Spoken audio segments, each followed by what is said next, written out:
Everyone knows the Mongol Rally is a car killer. It's the sort of event where Mad Max meets the Paris Dakar.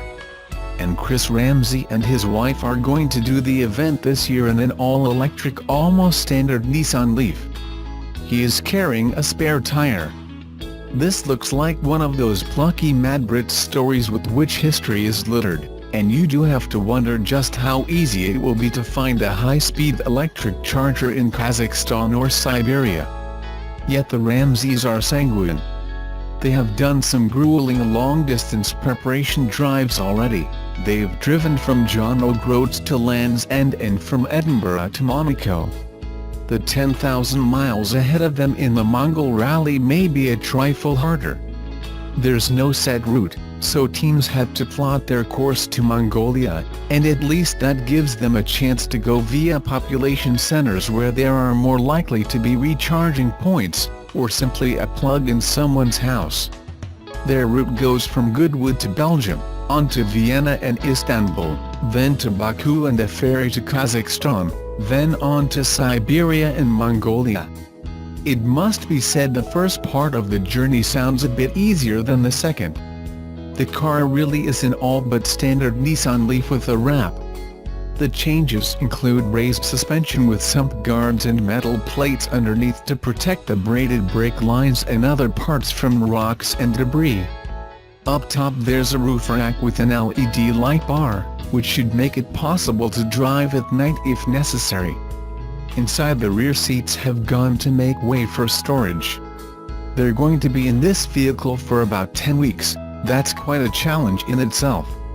But this is a route that can literally dismantle really quite tough cars. So what are the Ramseys' preparations like? Basically they're banking on an electric car having less to go wrong, and if it does they will throw themselves on the kindness of strangers. It's certainly a plan.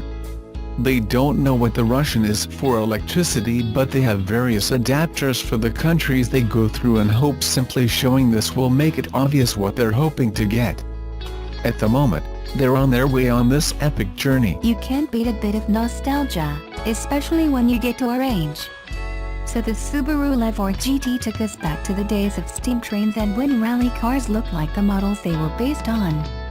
The Levorg is the modern incarnation of the sporty Subaru, but it's a medium estate car with 522 liters of boot space with the rear seats in place and 1,446 liters with them folded, bigger than many rivals.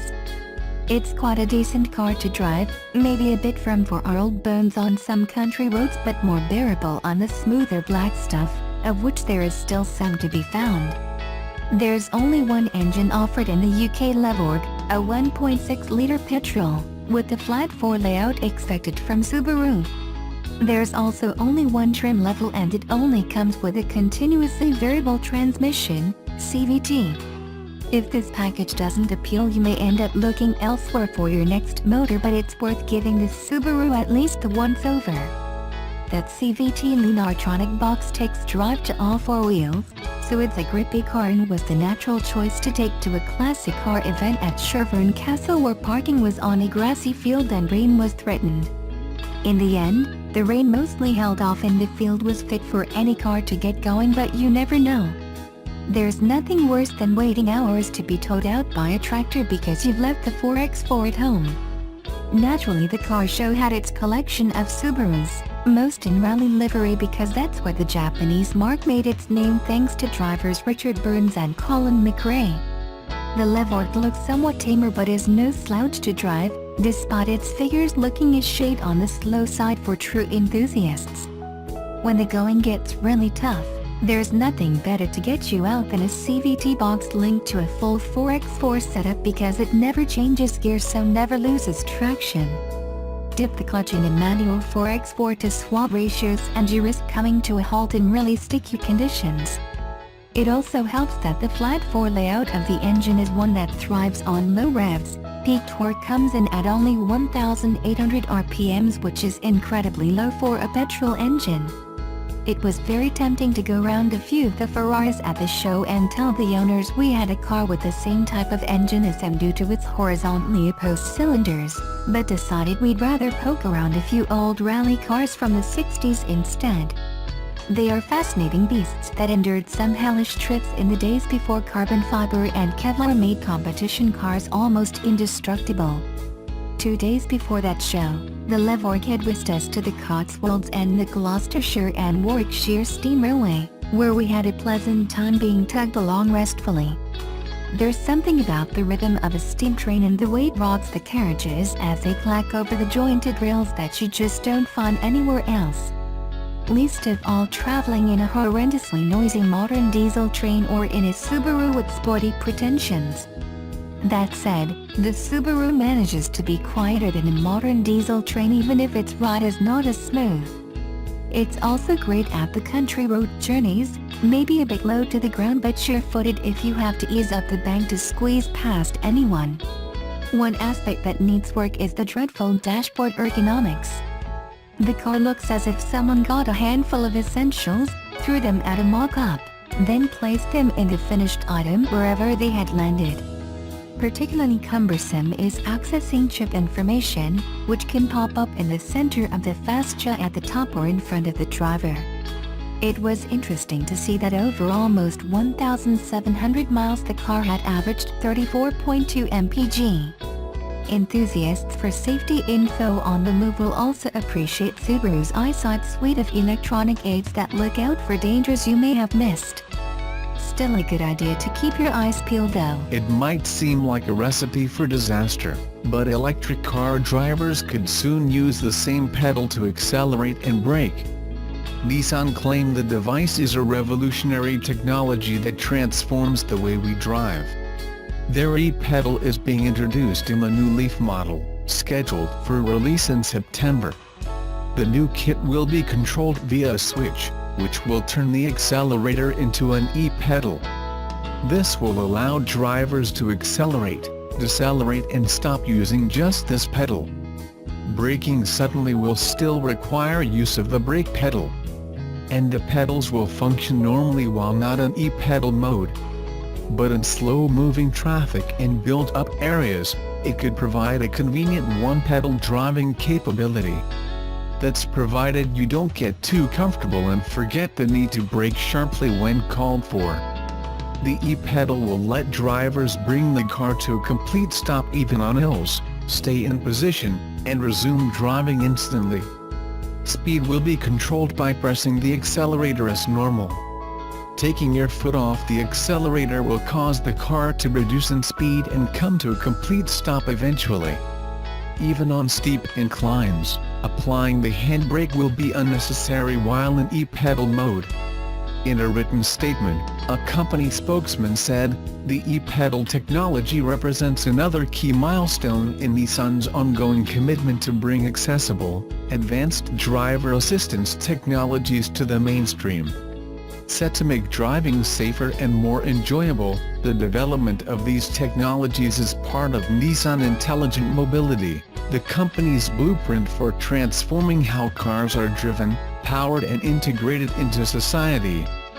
Drivers can cover 90% of their driving needs with the e-pedal, making the process of driving more exciting. In heavy traffic and during city commutes, drivers will greatly reduce the need to shift from one pedal to the other, making your drive simpler and more engaging. Every Canadian worth their maple-flavored bacon knows of the Berrynac ladies. No, not the ones over on that naughty video site. We're talking about the Canadian alternative rock band who played for several years as an indie label before bursting onto the larger scene with a major record deal in the early 90s. Quirky, talented, and amassing a cult following, BNL went on to break through mainstream success but never really lost that original charming weirdness that so endeared them to legions of fans in the Great White North. Sound familiar? Of course it does. At inception, Subaru peddled very capable sedans and wagons that were, with the kindest descriptor available, totally left-field bizarre weird. The SVX Coupe featured windows within windows, the L'Oreal looked like the box it was delivered in, and those utilizing the rear-facing exterior seats in the bed of a brat would quickly find themselves using their noggins as a roll bar if the operator failed to keep the thing shiny side up. They were all extremely capable vehicles, though. The company loved to remind us of the beauty of all-wheel drive, building a cult following who swore by, but not often at, their quirky little boxes from Japan. Over the years, and in the name of chasing more widescreen success, Subaru has engineered some of the idiosyncrasies out of its cars but has still managed to retain some of that weird charm. Not unlike our favorite band from Scarborough, then. 7 days is the generous amount of time we're given to sample a vehicle from an OEM press fleet. Using the car to shuttle the family around town, run a few errands, and take a jaunt or two on the highway allows us the chance to evaluate the machine on a level not found during a quick test drive. Our tester was a 5-door model in 2.0i Sport trim with the optional technology package, stickering at $29,690 including freight. Subaru has always chosen to stick with a boxer layout for its engine, in which the 4 pistons are laid flat and horizontally opposed rather than standing straight up in a line like the guards at Buckingham Palace. This piston placement allows the engine to sit lower in the car than a traditional motor, contributing to a more favorable center of gravity and better handling. Making 152 horsepower and 145 pounds-ft of torque, the Impreza won't challenge any top-fuel dragsters, but power delivery from its 2.0L engine is very linear and is more than capable of getting out of its own way. Paired with a continuously variable transmission, the car did a reasonable job of simulating actual gear changes thanks to its pair of paddle shifters behind the leather-wrapped steering wheel. A manual transmission is available at this level if buyers choose to forgo an optional technology package. Inside, Subaru designers have engineered a solid effort. Comfortable bucket seats are installed up front, fitted with deep seating surfaces that help support those of us who are long of leg. Durable textured fabric covers the seats in this sport trim, feeling as if it will wear well over the long term. The armrest on the driver's door is pleasingly soft and squishy, like resting your elbow on a fat puppy. Rear seat accommodations are more than sufficient for families with 2 small kiddos, although the space is bereft of USB ports and heating vents. A handy center armrest with dual cup holders swing down from the rear seat back, which can be further flipped and folded in a 60/40 split to expand the already commodious and well-shaped cargo area. What are buyers be giving up if they purchase an Impreza Sense technology package? Externally, not much. But there are a few gee-whiz features in the tech pack that do make life a bit easier during the morning commute. Subaru's quirkily named eyesight system bundles together a yaffle of safety nannies such as adaptive cruise control, lane departure warning, and lane keeping assists. Pre-collision braking and throttle management allow the subby to help mitigate a collision in emergency situations such as when a delivery truck decides to suddenly cut across 2 lanes of traffic on a busy DVP. Reverse automatic braking looks for objects directly astern and applies the brakes if the driver is about to run over Junior's bicycle he left in the driveway. This is one place in which the Impreza shows off its trademark Subaru weirdness. Most of the forward-facing eyesight features are handled by twin cameras tucked ahead of the rearview mirror near the brim of the windshield. Whatever the system sees other cars, flying saucers, or Cthulhu, is then displayed on a color screen atop the Impreza's dashboard. Vehicles detected immediately ahead are shown enveloped by a yellow beam of light emanating from a digital representation of the very car you are driving, bringing to mind Captain Picard snacking a Romulan warbird using the tractor beam on his Enterprise D. One can muse about the real-world implications of a machine suddenly taking over braking duties from its operator, but eyesight is a wonderful party trick and a glorious throwback to the days when nobody out-weirded Subaru. This same color screen can be cycled through to display an array of equally strange information, such as the vehicle's current level of incline. Cementing its dedication to keeping just a bit of quirk, the button for disabling the Impreza's lane keeping system is on the roof. Naturally, this mid-range Impreza has standard features which are found on plenty of other compact 5-door hatchbacks, such as heated seats, with power adjustments for the driver, and a steering wheel which adjusts for reach and brake. Apple CarPlay and Android Auto are present and accounted for on all models, but Sirius XM satellite radio doesn't appear until this sport trim. Even here, Subaru chooses to do the mundane and expected in just a slightly different way. For example, in a world where most heated seats are controlled by virtual buttons, the boffins at Subaru have seen fit to bestow actual switches in the Impreza. Thank you. This means the heating elements will not turn themselves off when drivers stop the car and nip into Tim Hortons for a double-double. Over 295 kilometers of driving primarily on rural roads, the 2017 Subaru Impreza 2.0i Sport burned 24.4 L of regular fuel, returning an agreeable 8.3 L/100 km. Transport Canada rates manual transmission Impreza sedans at 10.0/7.7 on the city highway cycles, while CVT-equipped models are rated at 8.3/6.4 for the same measures. Yes, for once, the stick shift is rated significantly worse on fuel than its automatic brethren.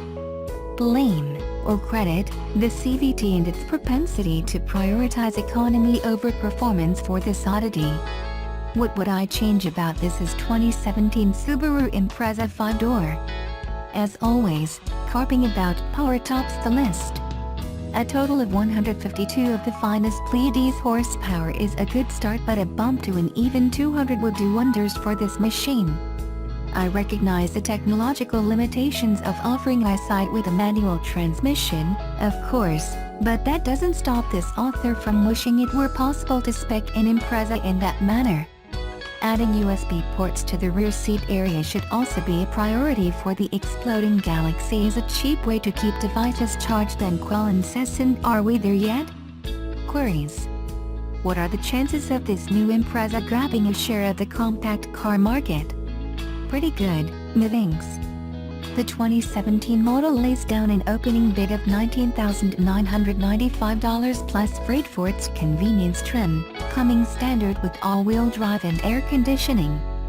From there, it is a $1,900 walk to the touring trim, primarily adding alloy rims and heated front seats, plus a heating grid for the front wipers.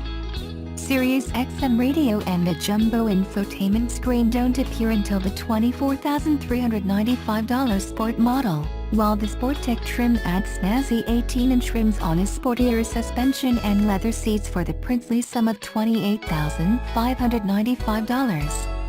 All trims are available as either a 4-door sedan or the 5-door hatchback Boda style seen here, with the extra cargo space commanding a $900 premium.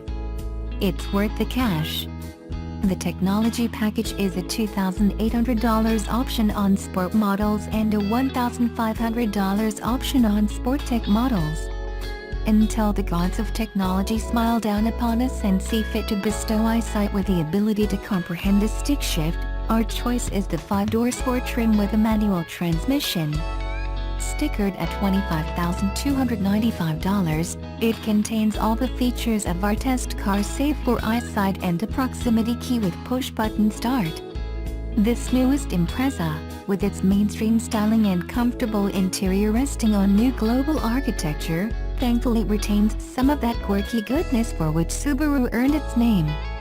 Appealing to the masses while still preserving some of its trademark work? Pinch me.